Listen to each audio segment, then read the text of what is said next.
Recording started. Cool. So he's probably going to trim the first few seconds, I would imagine. But hello, everybody. I am Taylor One Shot, and this is Wrestling with Pryde. And today we have our very first guest on the show, and we have Rosaleen Grimm. How are you, Rosaleen? Thank you for coming, and thank you for being the first guest on the channel. I'm great. How are you? I am doing so. You're welcome. You're welcome. Heck yeah. I mean, we've worked together before. We've known each other for quite a bit. So I definitely wanted you to be on here.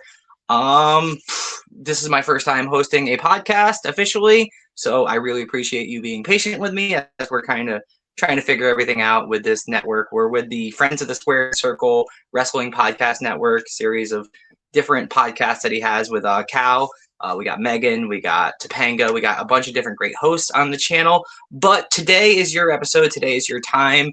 Tell me a little bit about Rosaleen Grimm. Let's start off with the deep question. Who is Rosaleen Grimm? How do you project yourself out there, and how do you see yourself in the world of professional wrestling? I'm a big bitch. It's kind of the long and short of it. I'm like 6 foot, 200 pounds. So I definitely run in like the powerhouse category, especially of women. I'm like bigger than at least half the dudes I train with. So that's really like my niche. Nice. The character is kind of a play on, I mean, she's kind of a dominatrix. The Dami Mommy. The Dami Mommy, yeah. She's really like who I can't be in real life, which I'm sure is true for a lot of wrestling characters. When you're a big girl and you're like big and jacked, like you really have to go out of your way to like be nice to people, or everyone just kind of thinks you're mean. You know, what might be like something very inconsequential for a smaller person, people really perceive as being like aggressive when you're big. So, you know, I very much try in my daily life to be like sort of reserved and like quiet and like not intimidating at all. I hate when like I work with like a lot of smaller, younger girls, and like I often feel like they're a little intimidated by me, and it bothers me because like I like them, they're fun. And the Dami Mommy is not that. You know, she gets to be a huge, giant cunt in the ring and push people around and be a big jerk. I get that. That's something that I kind of ran into throughout my career as well, is just being that bigger, more intimidating force, being that kind of powerhouse, that sheer presence of mass and muscle as you're out there in the ring, especially. How long have you been wrestling for, by the way? I've been training since August of 24, and I've only been wrestling since May of last year. Awesome. So you're definitely like you're approaching the 1 year mark in a few months. So yeah, okay. I'm bad at short math, admittedly, but from what I've seen out there, you've definitely made a presence. You've definitely made an impact in your time out there in the independent scene. You are, if I believe correctly, you are based out of New York City. Is that correct, give or take? I'm on Long but it may Island, not be the city. Yeah, Long Island, and that's not the city, from what I understand. It is not the city as I've had to explain to you. It's definitely not the city. I'm in the burbs. I'm a city girl. I grew up in St. Louis, Missouri. I lived in St. Louis City for like all of my adult life up until 4 years ago when I moved here. And St. Louis is a very small city. It's nothing like New York at all. But I miss the city a lot. I would not be in the burbs if I could help it, but here we are. We're fine. It's nice. And then, so you train in the city, right? Correct then? I do sometimes. My main school is Remarkable Wrestling out here on Long Island in Wisconsin. That's my home. I do often go to T2T in Brooklyn. I just have a lot of friends there. I do shows there a lot. It's kind of my second home away from home. I love the people there a lot. I would I just like hanging out with them and visiting them, and they're always No, happy to have me, which is great. I definitely agree. I've spent a little bit of brief time there at 2T2, and it's definitely very positive, very great atmosphere, very queer friendly, which is something that we always look for in wrestling because it can be hard to find that sense of community. It can be hard to find other queer and trans folks out there within the wrestling world, especially in that safe place when you want it to be for training. You know what I mean? You want to feel welcome, you want to feel wanted, and that's not always available wherever we go. So that is definitely a great location to be at and great atmosphere, very queer friendly. I haven't had any experience myself in your main training location, but obviously if they're having you there and you know what I mean, you feel comfortable, you feel accepted, you feel happy. That's where you're in the bulk of what you know out there in the ring and the psychology and all the moves and stuff that you've kind of been able to put out there into the world and present yourself. So that's definitely really awesome, really great place. Love to put them over. We talked briefly about training, briefly about Rosaleen Grimm. We'll jump back into that in a little bit. Before Let's we move start. on, I would say like Remarkable Yeah. is great. Queer people are super welcome there. I was the only girl when I started there for like the first at least 6 months. Which is not like anything on them. They just didn't have any other girls there. And I was like very nervous going into like where I live on Long Island is it can be pretty red. It's not the nicest area as far as that goes. And so like walking into a room of like nothing but, you know, dudes, I was a little concerned. And my guys are awesome. They're so cool. They're so welcoming. They're always happy to have like queer and trans people on shows. I would not feel good having left that out. They're awesome. No, I'm definitely glad that you added that and vouched and advocated for them because I mean, you obviously you love the location, you love the place, you love the people, and they've made you feel comfortable, wanted, and welcome. So that's definitely great to stand up and advocate for them and really stick up for your peoples. So it's awesome. Then I'm gonna hit you with a softball question. It's a typical podcast type question. What got you into professional wrestling? Maybe not what got you to start being a wrestler. We'll kind of tackle that a little later. But what initially drew you to professional wrestling? The girls. um, before like before I was a fan of wrestling, before I ever started wrestling, I would follow like lots of women wrestlers on Instagram. I love the fits and I love the athleticism. I love the pageantry. I actually got sort of like the next step in this question would be like what got me into actually wrestling. I started making gear first. My wife taught me how to sew and I started making clothes and I got like really obsessed with just like following female wrestlers online and their fits and like wanting to like make their gear and stuff. And then the more I did that, the more I got exposed to the community and like decided I really wanted to try it and do it. That's awesome. That's awesome. So you didn't grow up as a fan of wrestling like when you were younger. You didn't dabble or like watch with relatives or whatever have you. I did. I would watch when I was pretty young. I would watch Raw and like SmackDown with my dad. Back in like the Triple H China days. I did watch a little bit when I was younger, and then I got out of it for a long time. And then like once I got older, like a few years ago, that's when I started to like get back into it. Awesome. Awesome. No, that's what's up. That's what's up. So you were kind of like that late attitude era, give or take. So Yeah. China you mentioned, which kind of throws me right into another question that I had. Speaking of China, I mean, you really kind of embody a lot of that China energy, that strong, you know what I mean, bad bitch, tough bitch, muscle mommy energy.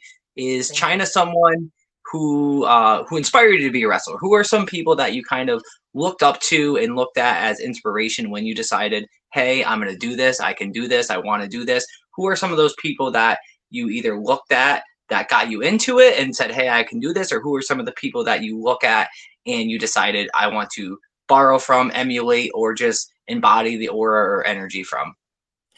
Yeah, for sure. I mean, China's definitely the big one. Whenever someone, that's like the most direct comparison I get, which is, I think, insane. I don't like any, like, she's so, or was, unfortunately, so much bigger and like more jacked than I am. And so whenever someone does compare me to China, it's incredibly flattering. But yeah, she's definitely the biggest. I remember watching her as like a little, this is a trans podcast, as a little boy, and just being like mesmerized by this woman who was, so big and like so jacked, and just thinking she was so cool. Um, and like growing up and starting to transition and then like finding wrestling, really gave me a sense of like validation for my size. I went from sort of feeling like, oh, I should be smaller. I think it's something a lot of, if not every trans girl goes through, is like wanting to feel smaller and like more petite. Um, but like starting wrestling, I was all of a sudden in this environment where my size was, not only was it like not a hindrance, it was like a huge strength, Totally. literally. And all of a sudden I had like value because of how big I am. No, So I definitely like, I look to her a lot. I even, when I did my like very first, not even like a match debut, but just like my first little spot, it was almost exactly the same spot she had, where like she comes out of the crowd and just like grabs another woman from behind and just starts like shaking her. The okay. guy that runs our school had me do that in like our Rumble last year. Yeah, outside of her, I mean, Ripley is another like pretty obvious comparison. I get her a lot. At the first show I did at the T to T school, I actually got a Rhea Ripley chant from the crowd. Love it. It was pretty cool. As far as like other inspirations, let's see, we talked about China. Who else? My first coach, Brother Greatness. Love it. He's Yes. a, Great. yeah. Beautiful energy. He, I would not be where I am without him. He taught me so much, not just about like actual wrestling, but just like his attitude. The guy is so upbeat and like positive and just like pushes through, and the way he, like, his attitude towards fans and just like wrestling in general, he he's a really inspirational guy, and I really like love him. And I'm so sad that he had to move to Albany up by you, and Yes. I can't train with him anymore, but I see him once in a while. And No, it's good. It's good. I mean, he's a very, like you said, positive. I mean, first time meeting him, very positive, very powerful, very inspiring of those around him, and to share a locker room with. So I mean, he's a great guy. It's like you said, it's unfortunate that he moved from the city area up to the Albany area, which, as you mentioned, is my kind of home region a little bit there.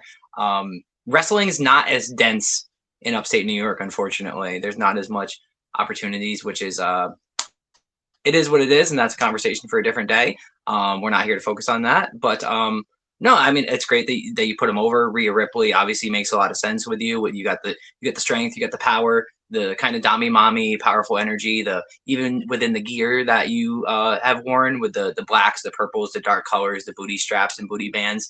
And since we're talking about gear, and you briefly mentioned that earlier, you make your own gear, from my understanding.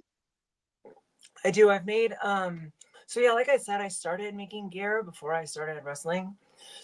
Um that was kind of the first thing I did, was just to see like, is this even something I can do? Because I was a pretty novice seamstress at the time. So I made myself a set of gear before I had ever even thought about wrestling, just as like a, like, look here, I want to be able to show people that like I can do this. Proof of concept. Yeah, exactly. And I still use that gear now. I have altered it a ton. I have definitely brought some stuff in. I've, kind of tweaked things here and there. But it is the same, like, purple and black gear. Kind of the downside of making gear for other people is that I never have time to make myself more gear. I will eventually, but for now, I love the gear that I have. Yeah. That's awesome. And I mean, that's an amazing skill and tool to have in your belt as it is in professional wrestling, because being able to make your own gear, being able to even network and create gear for other people, that's so powerful and so instrumental in your career. I mean, that will provide you with, when you do have the time, the energy, the space to create your own gear. And but you still, like you said, you've had that gear and you've added the upgrades, the studs, the belts, or whatever have you. I don't know what particular that you did, but just upgrading the current gear that you have, and that ability to evolve yourself and control the evolution within your presentation is extremely empowering. And that's a skill that not everybody has. So it's truly amazing that you know how to do that, and that you're able to just always have that for when you have the time. I love your gear. I think it's awesome. It's slick. It really conveys that Dami mommy, that powerful, that bad bitch muscle mommy energy. So I mean, that's really great. Is there anybody that you've made gear for that you want to name drop and flex on yourself a little bit with?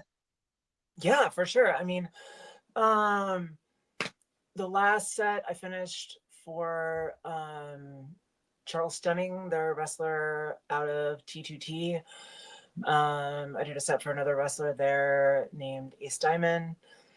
My I two love favorite Ace sets that Diamond. He was so good.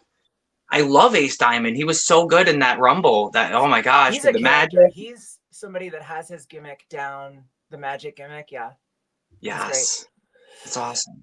My two favorite sets that I did are for Coraline and Oh, did you make her purple like doll get up? Yeah. Oh, cool, I made cool. that. I love Coraline. I'm even I made like little like Mary Jane. They're like kick pad covers, but instead of like the padded kick pad, they look like stockings and Mary Janes that go over her wrestling shoes. Totally. And then I think the coolest piece I have made is for Nahir Robles. Okay. I made her a red bodysuit that is just so fucking cunty. Love it. Is it She's like really Britney Spears? another, like, if we're going back to inspirations, she is so cool and like has the best attitude. Like, she is just so cool. I look up to her a lot as like another female wrestler. That's awesome. That's amazing. No, it's really cool that you can be able to work with these other people and provide them things that they need to elevate themselves and stuff like that. It's awesome that you're able to work with the people who directly inspire you, like, you know, I mean, face to face, and to be able to engage and interact with them. I'm gonna kind of skip around. Sigrid. Go. One more time. Just finished a set for Sigrid as well. Ooh. In our trans group. Sigrid. Yes, totally. Yeah. Heck yeah. No, that's amazing. That's awesome. I'm gonna have to hit you up sometime. I just got 2 new sets made. We talk off cam all the time. You know this. But no, at some point it's definitely, I want to have a Rosaleen Grimm set of gear. I need to have that in my arsenal, in my tool belt. So I'll probably be hitting you up about that, because again, you know what I mean? It's empowering each other. It's being there for each other. It's supporting each other. I really like that a lot. Since we're briefly talking about it, and the level of comfort you have, you can answer as you will and as you want. What is it like for you to be a trans woman in wrestling? Are there any obstacles that you faced so far, things that have been difficult for you, or just kind of like challenges? And again, you can share as much as you want, or don't want, because it's also a sensitive subject to me as well, but it's something that I also kind of like to put out there. And since this is a queer podcast and we're both trans women here, what are some things that you've maybe faced, or things that you might have thought were going to be obstacles and then they weren't, and you were kind of able to overcome them and like realize? Talk a little bit about that. Um, honestly, like it's been surprisingly good. I don't know if like I wonder a lot like if people maybe don't I think a lot of us wonder like do people realize that I'm trans sometimes? I don't know. Okay. Um I feel like it's kind of obvious. Like I feel like I talk about it a lot. Yeah. But I have had, a lot of people book me that like I would not have expected to. And like for the most part, like I've said like Long Island can be like pretty red and it gets a little scary out here. But all the Long Island bookers that I've worked with have been really cool and like really open about like wanting to book trans people and queer people. And I've not really had any problems with anyone directly. There's definitely like a couple bookers and a school out here that like I will not name, but I Or- don't really want to work for because I know they're not cool. And yeah. I don't really want to be around them. No, Um, that's okay. I do, like you said, or like we talked about, I'm not even a year in yet. Yeah. Um, and I have definitely heard stories from some of our girls about like, literally getting transphobic shit shouted at them while they are in the ring. I do worry about that. Yeah. Um, I'm sure it's going to happen eventually. I'm glad it hasn't yet. We'll see. Cross that bridge when we come to it, I guess. Totally. Totally. And But it's good. It's one of those things where it's not always going to happen. We don't ever want it to happen. It can happen. It can be difficult in the moment to deal with when you're kind of facing that adversity or whatever. And the more you get out there, I don't want to say that I don't want to ever imply or say that you're going to be exposed to that. But obviously, if you already know that if that ever happens to you, if you ever experience that, that I feel like you have a good support system. Since we've slightly alluded to it, we might as well just mention it. I suppose we do have a transgender wrestler group chat that we kind of all are able to get with. We're able to network. We're able to share. Not on camera.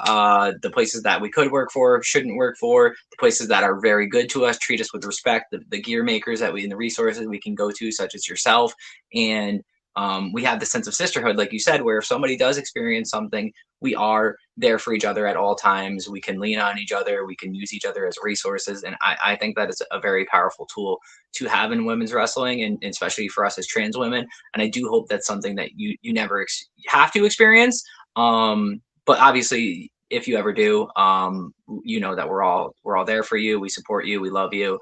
Um, Kind of jumping off of that and jumping into something else a little bit.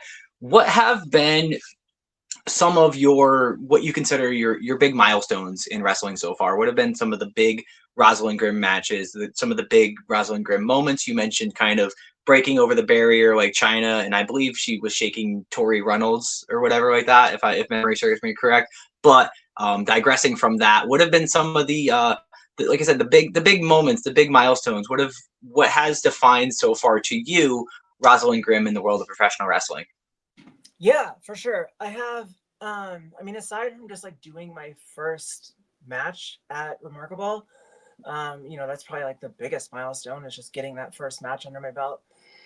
Um, for the first like year of wrestling, I had three main goals that I wanted to achieve. And I've already knocked them all out, which is awesome. Um, the first one was getting to go home to St. Louis and do a show. I got to do that in September. Oh, Um, awesome. that was so cool. Um, I got to work for a company called Dynamax Pro. Okay. Um, they're so cool. They love having me. I love working for them. I would work for them all the time if I could, but I'm halfway across the country. But I can't wait to go back and do more shows for them. Yeah. The second one was getting to do a match with my coach, with Brother Greatness. And I got to knock that out actually over the summer. I did a day camp show for VPW, Victory Pro Wrestling, and that is one of my favorite matches that I've ever done. Um, we had like a elementary school gymnasium just packed with like kids between 6 and 8, and it was like more than half girls, but I was the only girl in the show. So these girls were losing their minds for me. I mean, just screaming at the top of their lungs. It was like all the fans are cool, but like little kids are so fucking cool. They're just, they look at you like you're a real life superhero walking around. Um, it was amazing. Like at the end of the match, um, when I won, I got out of the ring and they literally like swarmed me, you know, and just like got all around, got big hugs. It was awesome. And then the last one was to do a show for QPO, Queer Punk Outlaws. It's Yes. a promotion in Brooklyn. It was the first wrestling show I ever went to. I'd never been to a live wrestling event, and in I went to their Pride show in 2024, and it's like unreal. It's not like a typical wrestling show is. It's more like a punk show. Yeah. You know, everyone is standing around the ring. There's actual punk bands playing. Um, Most, if not the entire roster is queer. Uh, it's it's just an unreal experience. And a couple Saturdays ago, I got to like not only debut at QPO, but I got to debut in the main event, working with some people that like I've absolutely idolized. Brianna Bands, Zazie Boatwright, Al Valentine, CPA, like all these people that or just Charles Stenning, that are Yes. so cool and I've looked up to and thought were awesome are now all of a sudden my peers, and that was just amazing. No, that was I mean, I was there live in the crowd. I was able to be a part of it, you know, I mean, in that aura, that experience, that environment, and it was definitely, like you said, it's a very special crowd. It's a very positive energy. It's very welcoming. It's community. There's queer and trans people everywhere. There's punk rock aura everywhere. It's New York City, so it's oozing with queer and that hardcore, the heartbeat of the NYHC hardcore scene and movement. And just like, and you did a phenomenal job in that Thank you. match. You said you were in a part of it was a 4-on-4, I believe it was. It was 3-on-3. 3-on-3, but there was a lot of bodies and movement going on. A segment before the match that you guys kind of really established yourself as a powerful heel group, I believe. Correct? Yes. Yes. No, it was, and you oozed that strength, that dominance, always being that force waiting behind somebody. If they didn't look, if they weren't paying attention, the Dami Mommy was right there to scoop them up, slam them down, and put them in their place.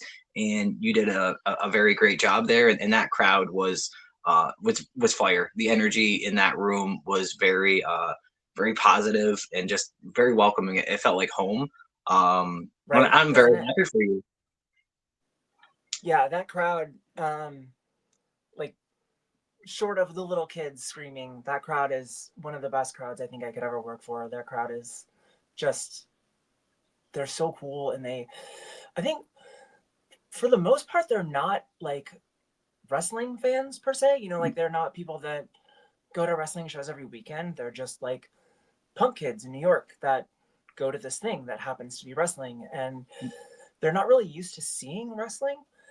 So they're just kind of an easy crowd to work for. They pop for everything, um, Yes. and they're just so much fun. No, it's awesome. And I mean, like even you mentioned as well, just to go into the other crowd that you talked about as well, and how much of a positive experience that had to have been, especially for you, like you said, being a lot of the times one of the only women at a school, one of the only women on a wrestling roster wherever we go and travel, you know what I mean? And then just to know that you're putting on a great show for the kids and to see that that energy is just they love everything that you do. They look up to you, like you said, you're a superhero. You're this bigger than life figure, and just to kind of have them surrounding you, like you said, hugging you, high-fiving you, and just kind of being there for you. I know that feeling, and it had to have felt great, especially as early in your career, to have been able to do some of these big milestones and these big moments and have these positive reactions. I'm very happy for you, and it means the world to see It that for feels you. like a very like full circle kind of thing, you know, like I was a little kid looking up at China. I never got to meet China, unfortunately. Um, but like seeing someone that size and like looking and being, you know, like realizing like, holy shit, that's okay to be, like people like that exist. And like, not only do they exist, but that's cool. Um, and then growing up and being that for little girls Yes. um, is really amazing, especially in a time where like, you know, I kind of wonder sometimes, like, do your parents like, oh, are your parents okay with me? Like, who Right. knows? But the kids don't Whether they care. know or The not, kids don't but still. understand hate like that. That's awesome. No, that's very awesome, and you said it is very powerful for us to have grown up and to seeing these strong, powerful women, these Chinas and such out there.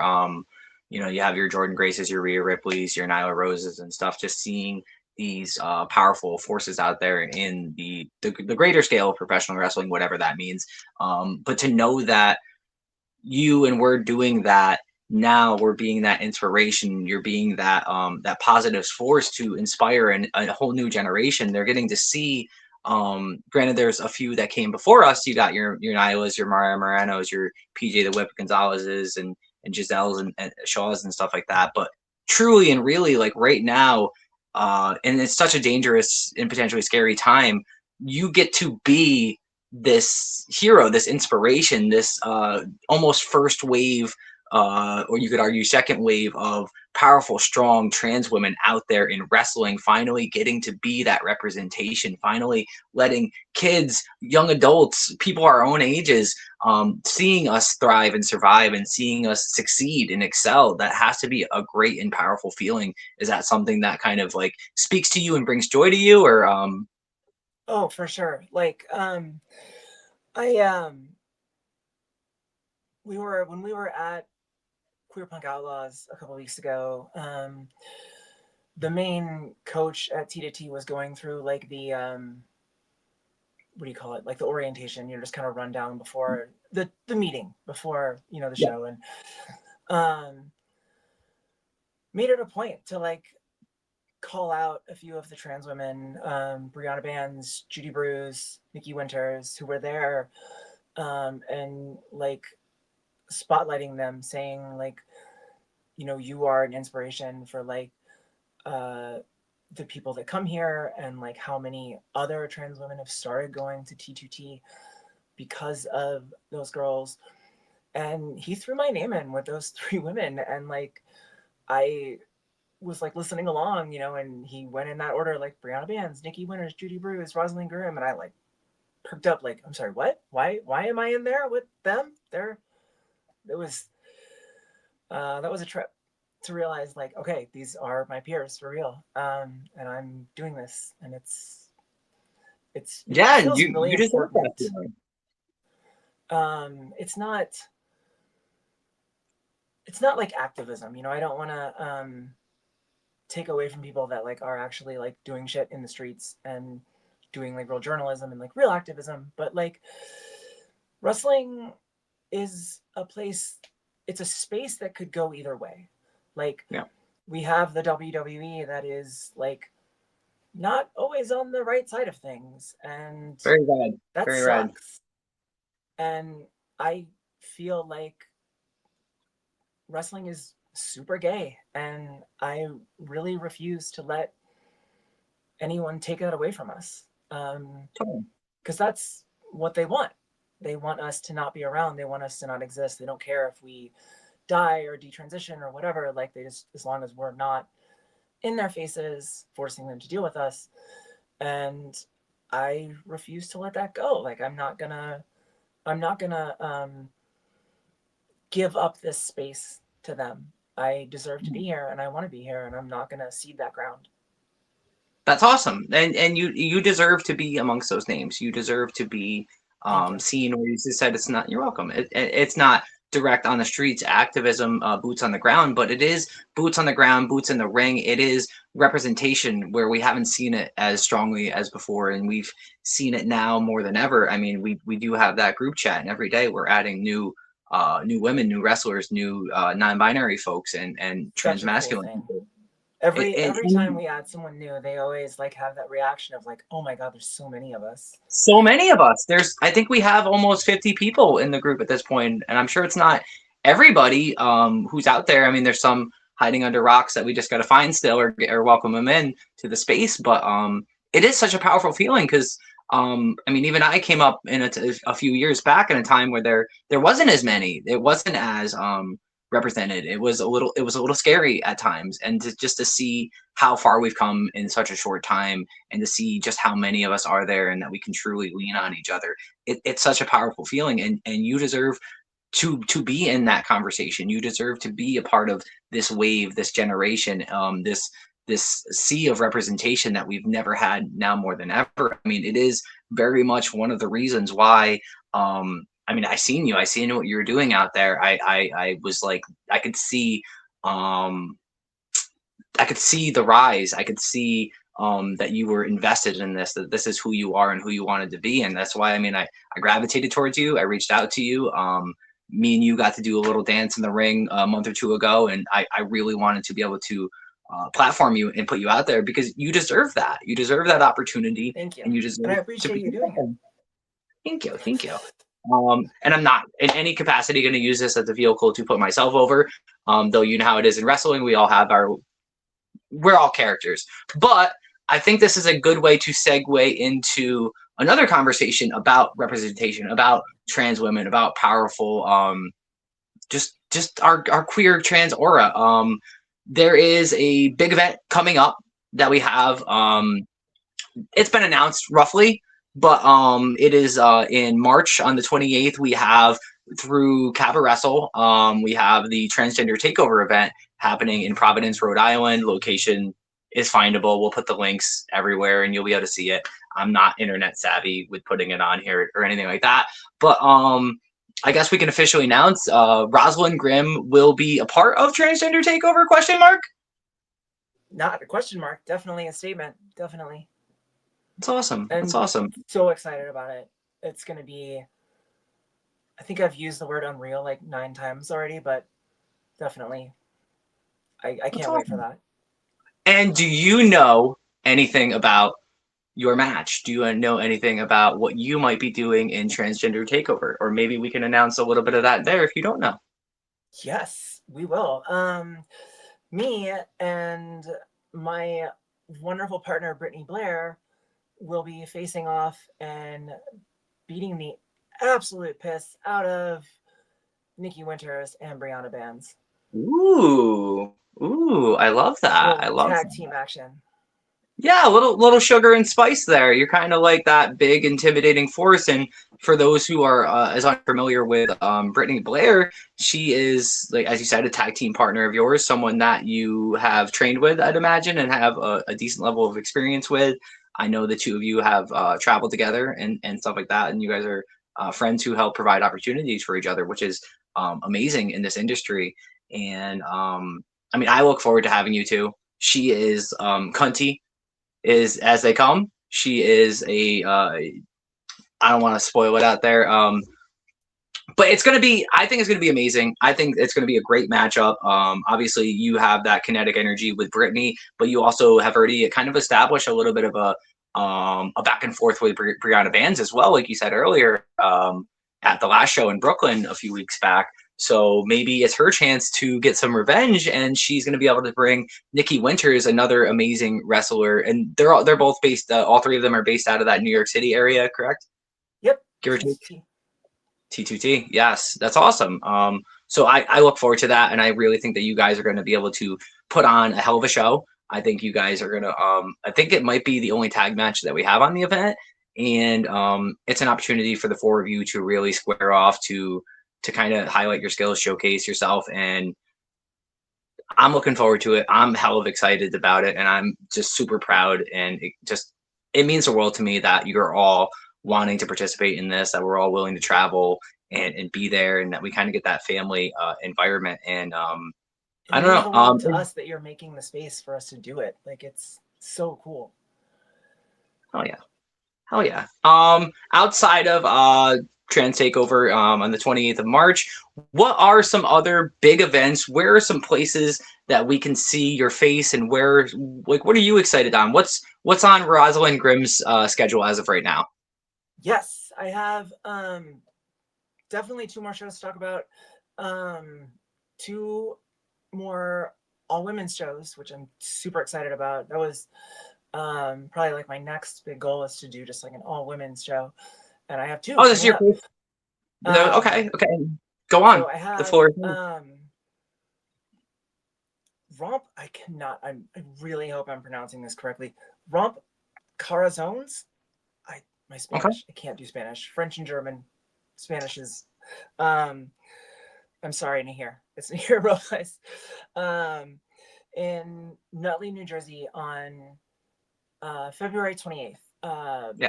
I'm wrestling Becca Wiley for that one. Yeah. And then the next one will be March 7th in Farmingville, New York, out here on Long Island for the Rising Stars of Women's Wrestling. Yes. Mercedes Martinez's promotion. I actually don't know what I'm doing for that yet, but I am Ooh. super excited. There are so many cool women on both of those shows. I cannot wait to meet Mercedes. Cannot wait to meet Mercedes and just be in a locker room with her. She's amazing. So Totally. yeah, that's what I got coming up. That's 2 really big matches. I'm really happy for you that you get to be a part of like a women's only event, because that is like one of the big milestones. That's something on, I think, all of our checklists, and it took me a while to get that opportunity myself, and but like it's such a great feeling, and I really think that you're gonna love it. The locker room, it should be very positive. Becca Wiley has been around for a few years now. She's a very positive force. I haven't got to work her myself, but just like her story is truly incredible. And it's going to be great to see the contrasting styles, with you being that kind of strength and power, and her being pretty quick and nimble and on her feet.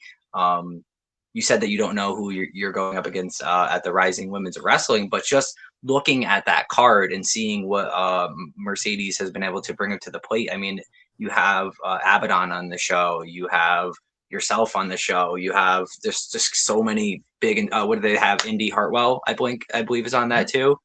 That, I mean, there's so many more amazing names that I could name, and that's such a great location and a great promotion to work for. So that should be exciting. I can't wait to see who you're going to be working, and I know that whatever you do there, you're going to bring that strength. You're going to be one of the strongest women, I'd imagine, on the card. So I'm super excited for you for that. That's awesome. That's 2 really good shows, 3 really good shows that you have on there, and they're all women and all trans folks. So that's amazing. Heck yeah, heck yeah. I can't wait. Let's see here. What do we got on the agenda that I don't have in front of me? So I want to dive a little bit deeper into who, a little bit more into the who Rosaleen Grimm is, as far as like in the ring. In the ring, what would you say is, you would probably say that your strength, your power, you're a dominant person. What are some of the what are go to the move sets? People don't like to talk about move sets, but sometimes I do. I'm a move bitch. I You're a shouldn't be moves a move girl. bitch all the time. I love my moves. You know this. You know this. What are some of the big moves? What is your signature? What is the something that you're really proud of that you kind of learned and you're able to get over in the ring? The big one is definitely the Dominator. That's the finisher. I will never forget the day like my coach came up to me, Brother Greatness, and was like, we had talked about doing different finishers, like maybe a power bomb, maybe definitely something big power move. And he was like, I think I have a good move for you. It's the Yes. Dominator. And I was like, I have no idea what that is. And like he showed me a video of it, and I was like, that is sick. Let's do that. And it, you know, Totally. it's perfect with the name Dami Mommy, Yeah. Dominator. You know, how could I not? And I don't know many other women who do or perform that move. I know he had imagined he showed you like Farouk or Bobby Yeah, Lashley performing it. those are the Yep. two. Yeah. Yeah. I mean Farouk, That's I the other believe. reason I really like it is because it is uncommon. Like, you know, I still have like to explain it to like other wrestling fans, like what it is, and it's yep.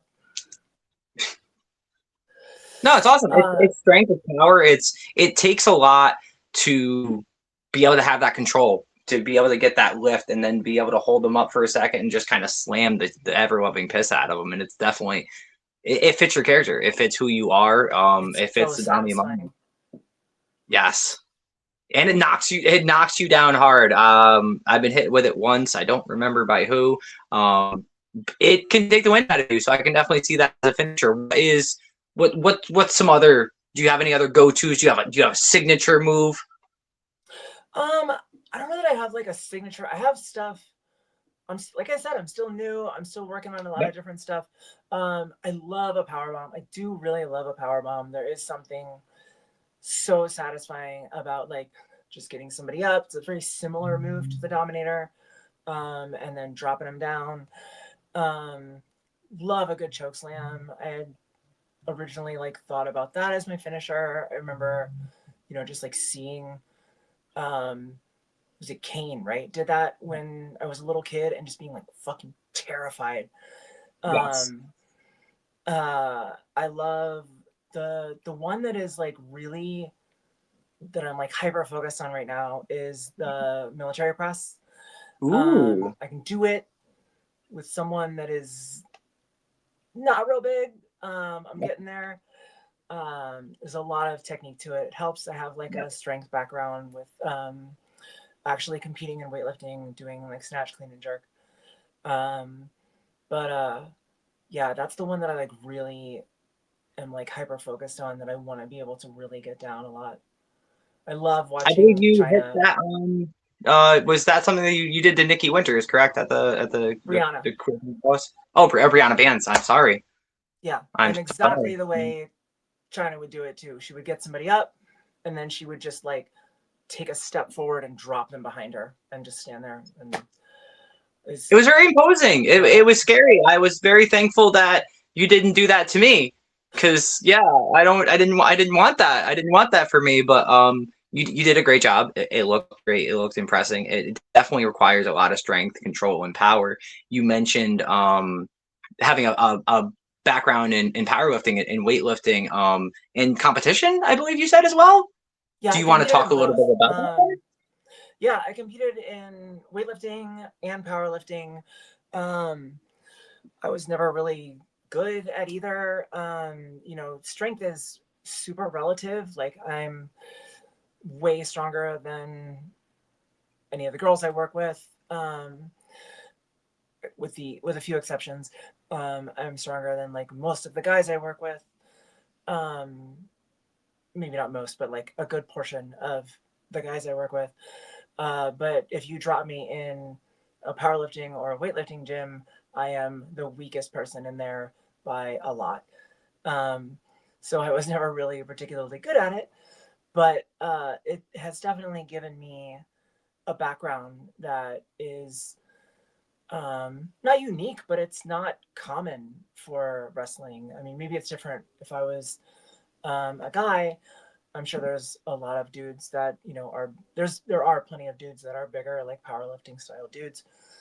Um, but it has really helped me find a niche of being like a big, strong powerhouse that I can really like rip people up and toss them around and look intimidating while I do it. Totally. And it definitely helps. You never know in life, and especially in wrestling, what thing you might have done in your past life or in your just different goals, hobbies, passions, careers that you might have done that you can kind of pull together to help you excel in the world of professional wrestling. And I really think that that weightlifting, that strength, that raw power that you've been able to achieve and showcase really, like you said, it helps separate you. It helps uh, have you stand out a little bit. For myself, I was someone who was I'm typically the strong girl on a show. I'm typically the big powerful muscle mommy myself. I don't use that moniker, but it was really great for myself to work with you in particular, because here it is in the first time of my career, 3 years in, where I'm not the strongest girl in the room. I'm not the strongest girl in the ring. And the crowd was not used to seeing that at all. So it really threw me through a 160 on how we do this, how we handle this, how we find a way to deal with this huge strength and power. And for the first time, it was like, oh no, this bitch she's gonna pick me up, and I'm not used to that. So it's intimidating to be across from that. I can say as a fellow competitor and kind of experience now for the first time. So I definitely think that's going to be something that you can utilize to kind of highlight who Rosaleen Grimm is, to separate yourself from the pack. You have a great look. You look great on a flyer. I see you up there in the upper left corner of the one for Mercedes Martinez's show at the Rising Women's, and it's great. It's great. It's great to see. It's great to see that representation. It truly matters a lot. Yeah, I love it. We are 50 minutes into the podcast here, and we're just kind of cruising through it. We're cruising through it. Is there anything that you would love to share with the class that people don't know about Rosaleen Grimm? Is there like a unique skill, a unique hobby, a unique passion, something that you've maybe not opened up about as much in the past that you want to use this space to talk about now? Oh, that's a good question. This curveball wasn't on the pre list. It was not. No. I was a butcher for like 10 years. That's kind of the weird fun fact about me. Aside, like we've talked about my lifting background, we talked about me being from Missouri, talked about me being a trans girl.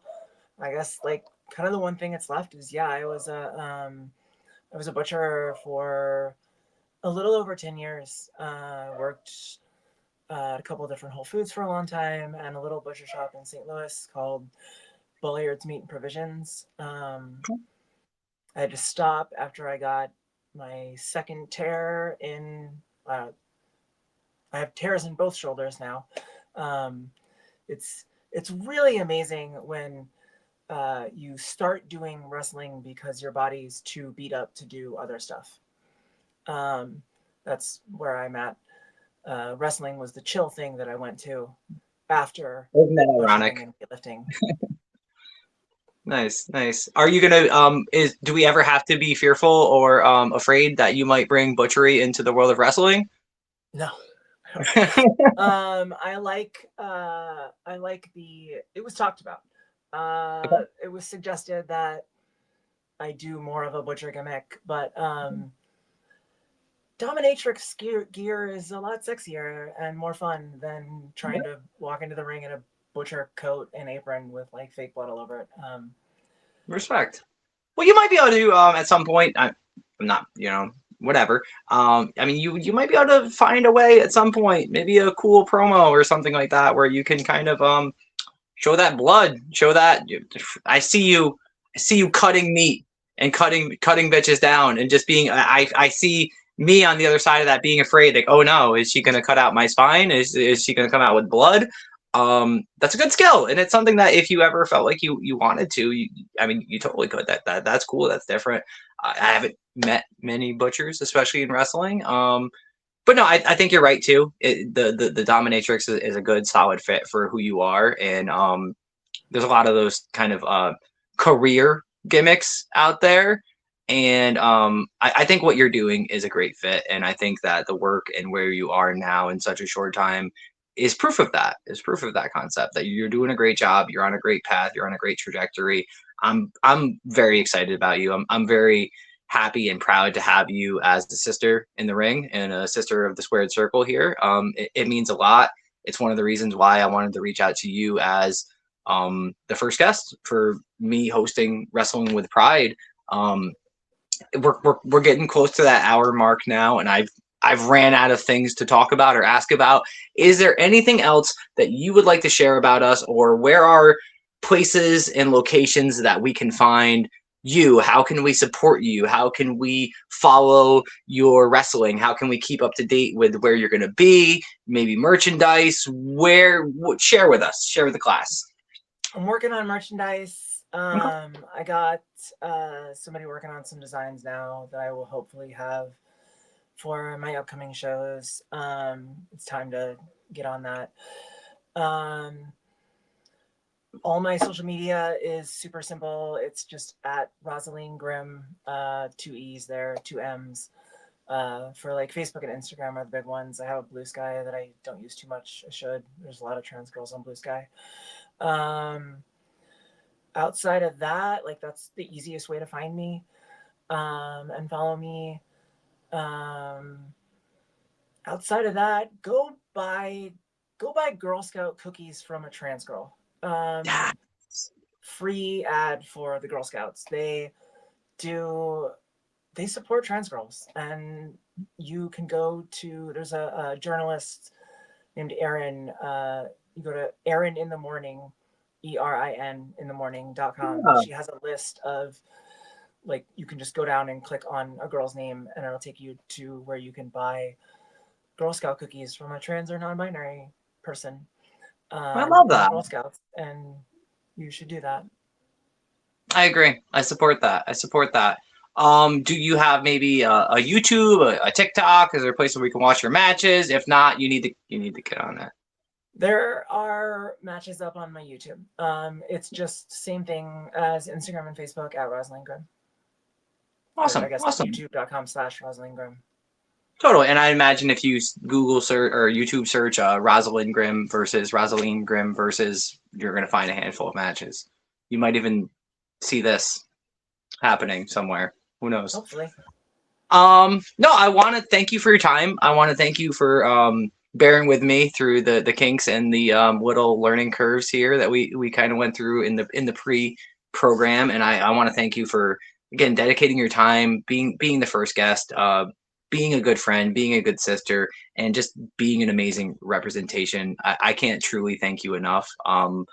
Otherwise, if we both don't have anything else to say, I'm just going to do the outro. I'm Taylor One Shot. This has been Wrestling with Pryde with Rosaleen Grimm. Boom. And thanks for watching. Have a great day. Like and subscribe, share. Boom. Muscle Mommies. We love it. Thanks.